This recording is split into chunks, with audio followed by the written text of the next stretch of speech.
Oh, Okay. look, it even says now live on Facebook. Does it? Okay, perfect.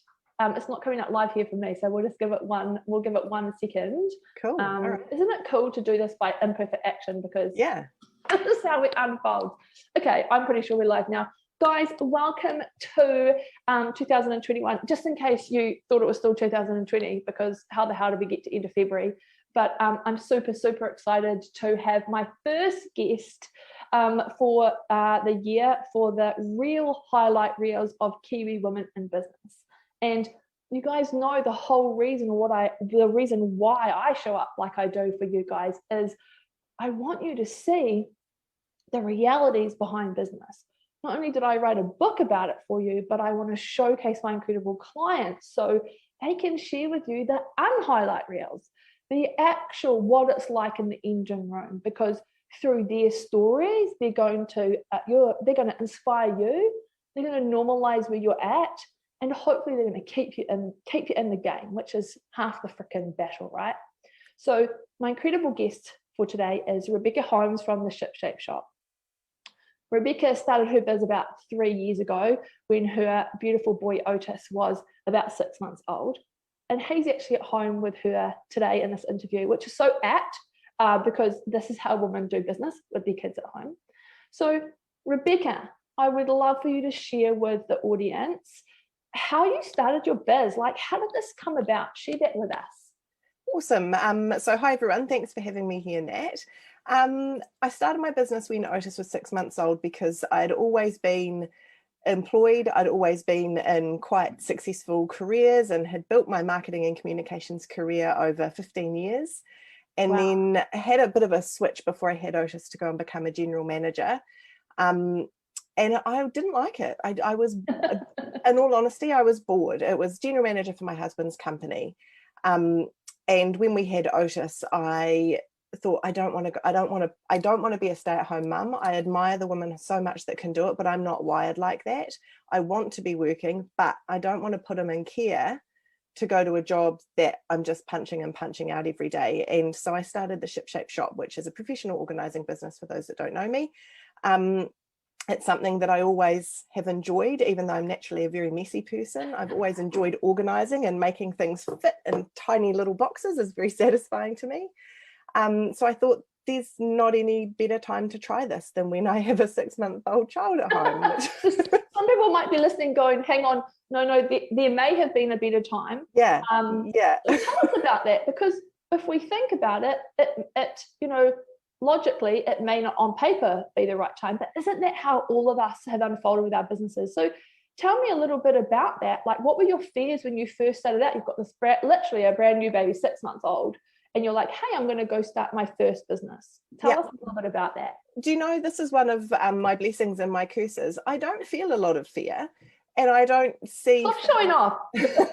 I don't see failure as an option. I just kind of was like, well, let's just give it a bash. Like, I've always been, a great analogy is hair. I've always been quite adventurous with getting different haircuts and hair colours. And my philosophy's always been, it's just hair.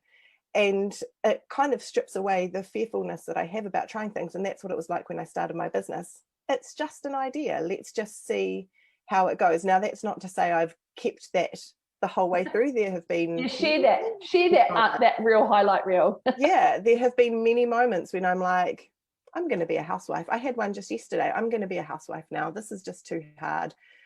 Because I may as well dive into it now, Nat. I guess that's the point. The first 2 months of the year have been deathly quiet for me. I haven't sold more than... I'm going to get really real here. I don't think I've sold more than $500 worth of service. And I'm not freaking out about it. It's hard to stay motivated when that's happening, but I'm just looking around and going, this is the season, man. We're living in a post-COVID or current COVID kind of world here in New Zealand. And it's... people are tired. People are needing that break, I think. So I'm using this quiet time as an opportunity to get curious and go, okay, let's try pull some different levers and see if we adjust the price on this, if we adjust the offering on that, and using this as really testing ground in this great experiment that is business. So I love that, and I love that we get to share the realities, and I appreciate so much your vulnerability for sharing it, because But by sharing it, you're going to really help someone else to know that. And something that I love to teach my clients, and you'll agree, is that you are not your results. Just because you've had a different start to the year than what you thought, because high achievers, we're like, everything's going to be amazing. And when it's not, we're like, I'm broken. Something's wrong with me. Something's wrong with my business, right? So we make our results mean something about ourselves. But you do that really well with the detachment. What are the tactics are keeping you in their curiosity space, which is what we call an expansive mindset, as opposed to a lack mindset, where, and it's actually, you know what, it's actually okay to have some days where you're like, I'm done, I'm gonna throw all my toys out of the cot. But how have you learned some of these tactics in the 3 years of doing biz? I think I've learned that my old corporate way of working, which was just flog yourself a bit harder, just work longer, work harder, don't take a lunch break, just push. Yeah. That's the exact reason I didn't want to work in that corporate environment anymore. And it doesn't get actually any more results. So I think yesterday when we did our check-in, which is an awesome thing that happens in Nat's group, I said, when I start to feel a funk, I'm just going to have a change of scene and I'm going to go do something that makes me feel really good. And at the moment, that's sewing. I've rediscovered sewing. And that's a really beautiful thing that's come from having a bit of quiet time in business. It's kind of going, okay, I'm going to do the things that I need to do. And then I'm going to walk away from this business thing and go and do something that is a distraction from the business stuff. But I can also, like, the wheels are always turning, but in a really relaxed way. So it's just kind of allowing me that time to recharge, I think. So, which was just cool, right? Because sometimes we can go break something in our business that actually isn't broken. It's just it could just be timing, or like you said, different variants. So the types of women I attract are awesome, by the way, but we have high levels of perfectionism, which can lead to procrastination, because we can have that instant gratification monkey in our head and can go, hey, bright, shiny, and no, you didn't get traction on the post, so you suck, let's go eat jelly beans. That's actually not what your monkey says, but you get it. I'd love to know for you, what I love about you, working with you, is your tenacity to move through that regardless. So just take us through some times where you have pushed through, for a bit of a word, so knowing when to push through, because I agree, these times to pull right back, and these times to go, actually, discipline wise, this is BS in my head, I'm just going to carry on moving forward. Yeah. So I think a really important thing, and I hope this doesn't sound cheesy or anything, but it's having a support crew. So last week I was feeling pretty glum. Was it last week? Week before? Yeah. Feeling a bit glum when I came to see you for our session. And you did that really cool exercise looking at my numbers over the last 2 years. And you showed me a way to think about things in a completely different way. And boy, oh boy, that pulled my socks up. You showing me that in those 2 years, I doubled my profit, halved my expenses. And all of a sudden I was like, oh, I don't suck. So having someone that you really trust, and that's not, you can have cheerleaders who are in your family, but their agenda is different. Like, they don't want to see you hurt. So you talk a lot about ego, Nat. And your family is almost like your ego guardians. They're there to help you and kind of prop you up and give you that fluffy cotton wool feeling around you, but it doesn't move you forward. Whereas having that conversation with you, I came out of there almost skipping, going, holy shit, I'm a businesswoman, man. And that was really cool. So having someone in your corner that can help you see things in a different way and pull you out of it if you're in danger of going down that slippery slope is really helpful. But also, like, having those downtimes to think and just let the old noggin get going, and then go, been in this for 2 years, I'm not ready to walk away, what else can I try? And then just making a list and going through it. So reaching out to different corporate people and people that I could collaborate with, and really engaging with people online and starting to build that relationship. Those are things that, you know, the energy that you give out is the energy that you'll receive back. And that's something else that I've learned from you. 100%, baby. You do that so well. Like your natural tenacity to, I'm going to be successful, and that failure is not an option, it's such a foundational part of who you are. And that's what I've loved about working with you, is that I know that if I show you, because we all live in constant polarity, like a low time, but hey, actually there's this high side as well. Like, you may not have sold all your things, but actually a corporate came over to and wanted to rework with you. So there's always this polarity going on. Sometimes you can get stuck over here, right? That masculine exercise I did with you of what's the evidence. It helps. It's that growth expansion mindset, because everyone goes through what you're going through, and your personality trait of it's not an option to fail, I'm going to succeed, is just being able to look for different avenues. And that's what you're so good at. And I just want to congratulate you for being curious at this stage of your business, and knowing that just because of where it's at doesn't mean anything about the business or you. It's just a period of time where there's some transition. Yeah, and I take a lot of comfort from looking back and going, in September, October, November, though just last year, I had growth on growth on growth, and I was doing numbers in my business that boggled my mind, that were like quite alarming. So that's recent history, man. If you'd talked to me then, you would be forgiven for thinking, oh, Rebekah's business is going great guns. She's just going to be a squillionaire soon. And then, so I think it is really good for me to share this story now and go, it's been dead as crickets outside at the moment.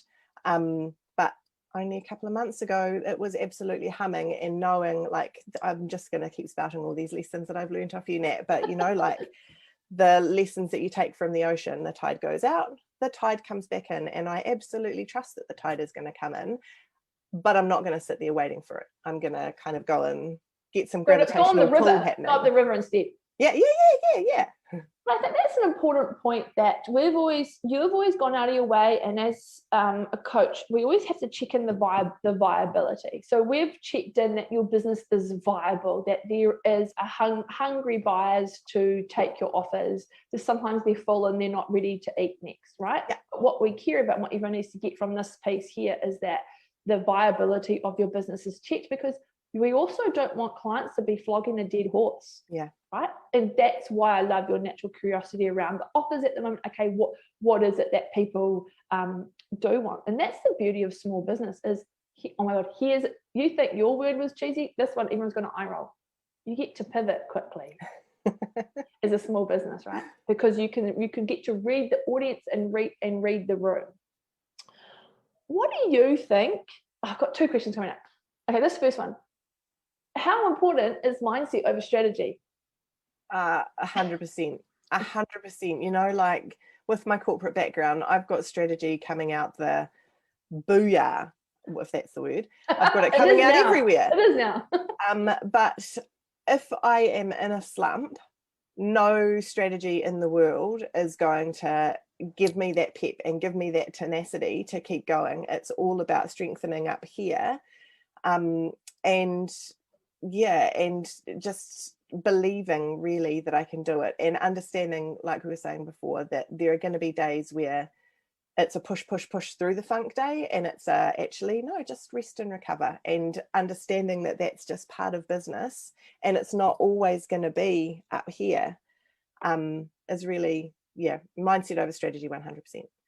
Were you blown away by how, when you start out in business, how important, or how there's an interview, I've really stuck this question up, but because I teach imperfect, I get away with it. Money mindset, you didn't realize how big a playing card how big that was, right? Talk us through some of your journey through recognizing your money mindset and your growth.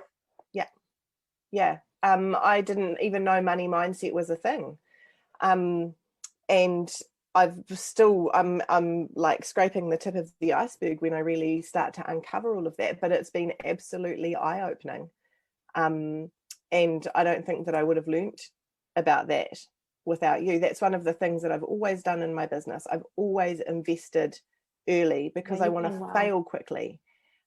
So sidling up to you, cozying up to you in the really early days of my business, it means that I've learned and had exposure to lessons that some people don't get in business until they're 5 years down the track. And I always said from the beginning, I don't want to do this, and I realize this is coming from a really privileged place, but I don't want to do this on the smell of an oily rag and push, and then 5 years I'm finally starting to get some traction, but I'm tired, I've lost interest because it's just been too hard for too long. So yeah, learning those lessons or getting exposed to those lessons from the early days has been really valuable. How important is for you is learning your body's and mental pace for burnout? So important, and realizing how cyclical it is for me as well. Because I'll go through, like, you know it probably better than I do. You'll be like, oh yeah, it's time to check in with old Bex because she'll be feeling a little bit tired and a little bit low. I have clients who are like, now I'm on my period. I'm like, well, I'm not listening to anything you're saying. Yeah. Yeah. Call me next week. Yeah, exactly. But you know, like middle of the year, I know now that I've been in business for 3 years, I know come June I'm going to want to go into retreat mode. I just know I want to tuck inside myself and push out the world. I think the first year in business, I took that thing that I called a strategic pause, where I was really like, I don't know if I want to keep doing this. This is hard and it's not what I thought it was going to be. And then gave myself permission to just take a couple of weeks to, I don't know, recharge and gain some of myself back. And then I don't think my strategic pause lasted the whole month. I think it lasted a couple of weeks. And then I was like, right, ready to go again. But just understanding that I can't always be at that peak level of energy because I'm an old lady now. I like to say it's in a couple of weeks. Being. Yeah. How do you know, some people will often say to us extroverts, because we're both extroverts, even though we both need to have our own time to recharge. Someone would call us ambiverts, but actually look at us, we're fucking extroverts. I always love to remind people, and I'd love for you to your perspective on this, is do extroverts more successful than introverts? Like, do you have to be extroverted to make a business a success? No, 100% not. So I would describe myself, this is going to come as a shock horror to lots of people, but on the scale of extrovert, introvert, I'm like very much in the center. And I crave that solitude. And that's the beauty of that ambivert kind of thing that we've got going on, is that I can call on that extrovert energy when I really need it. But then I need to follow it up with having that introvert time. So I don't think that one is better than the other. I think if you can find a way to call on both powers, then that's kind of the secret to success. Yeah, so let's talk into that secret to success. Nice segue there. Didn't even tell you about that, but that's what I wanted you to hear, because I'm like, so actually, would you agree that it's not that you have to be extrovert, but you have to be seen to be successful? Would you agree? 100%. And I'm just really struggling with lives on Facebook at the moment. No, you're on live now. You're doing amazing. I know, because when I do it, I get energy from it, and I find that I'm like excited and passionate about what I'm talking about. But I sometimes get this little mental hurdle about going and doing them because I feel like no one's watching and there's no engagement and all of that kind of thing.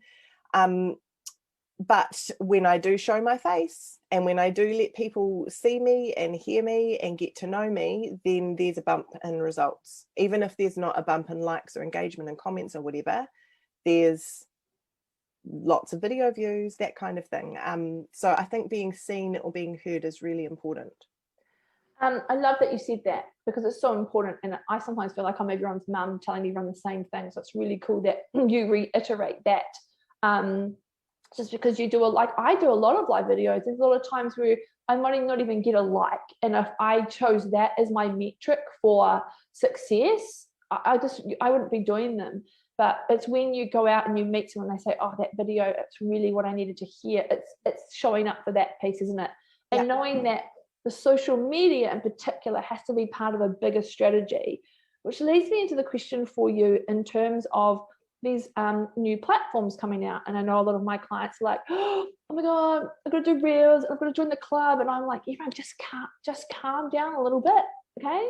Because you foundationally have to have your other pieces of business correct before you go spend too much time over here. So talk a little bit about what you think about reels and who should do them and who actually shouldn't be doing them. I think the key thing there is if you enjoy them and you get pleasure from them and there is alignment with your business, then go do them. If you're like, shit man, there's no way I can go and jump on a reel and dance and point and all of that kind of stuff, don't. Do what feels good. Don't do what feels bad.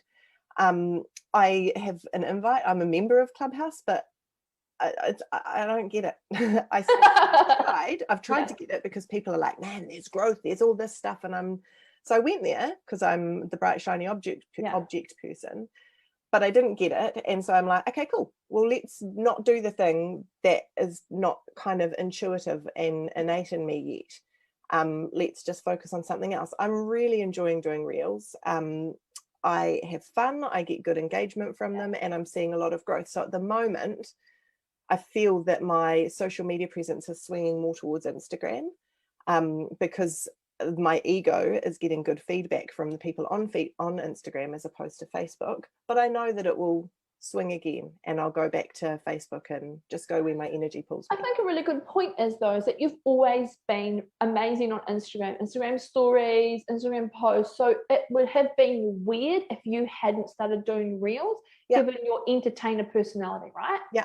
So I think, there's a couple of other clients where I'm like, oh, it makes so much sense you're on there.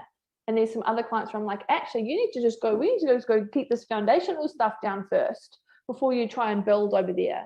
Yeah, totally. So tell me about, I know and this is true for me as well, but it's a natural evolution growth of your business. That's what I believe, and what we're always sharpening our saw, and which is where you're being curious at the moment is, who are our ideal clients and what am I offering them? So just tell us your journeys and your learnings through there, because people hearing from you here, everything you're saying today is amazing, because there are going to be some people who are feeling exactly how you are right now and where you have been. So just take us through your journey of all that. Yeah, so when I first started, my ideal client was quite a different woman to who I do ideal client stuff quite regularly. I just did it again yesterday because we're in the curiosity phase. And it's interesting how every time I do it, what you said, sharpen your saw. I sharpen my vision of what that woman is, to the point now where it doesn't feel weird to put a name on her. It doesn't feel weird to describe her entire family makeup and where she's at in her life, and how much she's moved from the very beginning. I had quite a glamorous, like celebrity type person was my ideal client. And now that I'm kind of 3 years in and I'm at this phase in my own life where I'm the mum of a toddler, I'm like, actually, I don't want that. I want the real, like I wanted the Real Housewives of Auckland before. Now I want the real Housewives of Auckland. Yeah, nice. And that's really cool because I understand her so much more. So everything that I'm saying feels like I'm talking to that person. To that one person. Yeah. And I know that they laugh at my dorky reels, and they know that they'll be like getting a little giggle at my naff jokes in my newsletter and everything. So yeah, I know I do. Yeah, good, yay. Even though they're usually too long. No, it's because you have so much amazingness to say. I was like, break it down for us, break it down. I just want to give you a plug because as a mum who doesn't have toddlers but has younger children, I know that one thing that just saved me from the relentless feeling of kids constantly bringing home stuff is understanding what I'm like, that I need to clutter free is very important for my mental stability. And I couldn't keep on top of the clutter. So your messaging really spoke to me about, it wasn't like you and I have spoken about, it's not trying to get the home edit perfection version, because I can't live like that.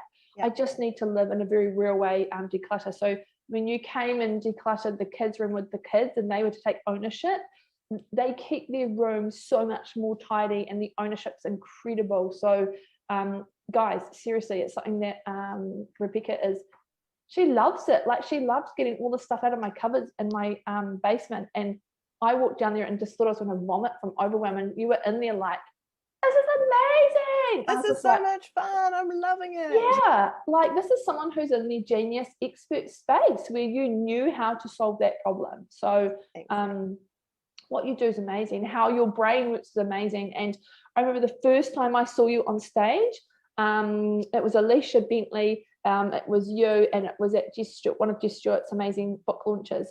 And my gosh, you're one of the most incredible, vivacious, entertaining speakers I've ever been able to watch. And I remember sitting there watching you, and you're a new client to me, and I was like, yo, come here. I was like, where the hell have you been hiding that part of your personality? And I know when you dropped that corporate piece of you and you came out with that, I like to think that that's where your business got its personality, because you'll just have a great one. Thanks, Nat. I appreciate that. I appreciate being able to have worked with you from, I would say, mostly from the beginning pieces, right? Because startups need one key piece, and that is time, and that's the mindset to stay in the game. And you play a great game. And thank you for coming on today. Thank you. I appreciate it so much. Yeah, and sharing some really cool highlight reels. If you had to give a woman in startup a piece of advice about how to ditch your doubt and take imperfect action, what would it be? I don't know what I'm supposed to say here, but this is what I want to say, and this is very genuine and it's from my heart. I might even get a little bit emotional about it. Okay. It's find a Nat for yourself. It's find someone, and it might not be you, because we talk a lot about repelling. Nat is not for everyone. Nat was 100% for me. I'm like number one fangirl over here. But find someone like Nat that understands you and understands your business, can give you that butt kick or the biz slap. Get that happening sooner rather than later, so you're not just kind of churning your wheels, because that is what can be really demotivating. If you get stuck in that space of, I don't know what I'm doing, I don't know where I'm going, and you're just revving your engine and not getting anywhere, it is exhausting. And sometimes you need that person who's a bit removed from your family to go, psh, psh. Yeah, well done. Who's got that perspective? Yeah. I didn't pay her to say that, everyone. So no, she really didn't. And I didn't know that question was coming. So that's a very genuine, heartfelt response. Okay, you might want to throw exit at the next question to finish off. Oh, shit. So, future you has a message for you right now. Years in, you're feeling curious. Yeah. What does future you want to know right now? Want to tell you right now? She wants to tell me to keep going. That this is we, me and future me, we've come so bloody far, and we've built something from absolutely nothing. We started this, it feels weird saying I started this, and it was just an idea, and I started by writing blogs while Otis was asleep, and then I started working on my friends' coffee group, my coffee group people's homes, and there's always been evolution and taking leaps forward, and there's some feeling of kind of, okay, I feel like maybe this quiet part is because the next big thing is just around the corner, and future me knows that I'm just needing this rest time to push into that next phase. So I think that's what she wants to say to me. That's beautiful, and I love that, and it's so important for me that we enable people, that we have all inside of us our inner mentor who knows what we need and knows what to say. So I really appreciate you tapping into that today. This is Rebekah Holmes from the Ship Shape Shoppe, who freaking deserves a round of applause. And I know that's cheesy, but we may as well continue the cheese. But seriously, baby, hands down, someone who inspires me with your tenacity, and your either faithful for looking for a solution, because failure isn't an option. So freaking hell, you're amazing. Go you. Thank you. Thank you so much for having me. It's been lovely chatting with you as always and sharing my story. And I love your pineapples. Is it a t-shirt? It's a pineapple blouse with a cute little tie at the front. I got it off in a Nick toy. Yeah. Yeah, true story. True story. Love pineapples.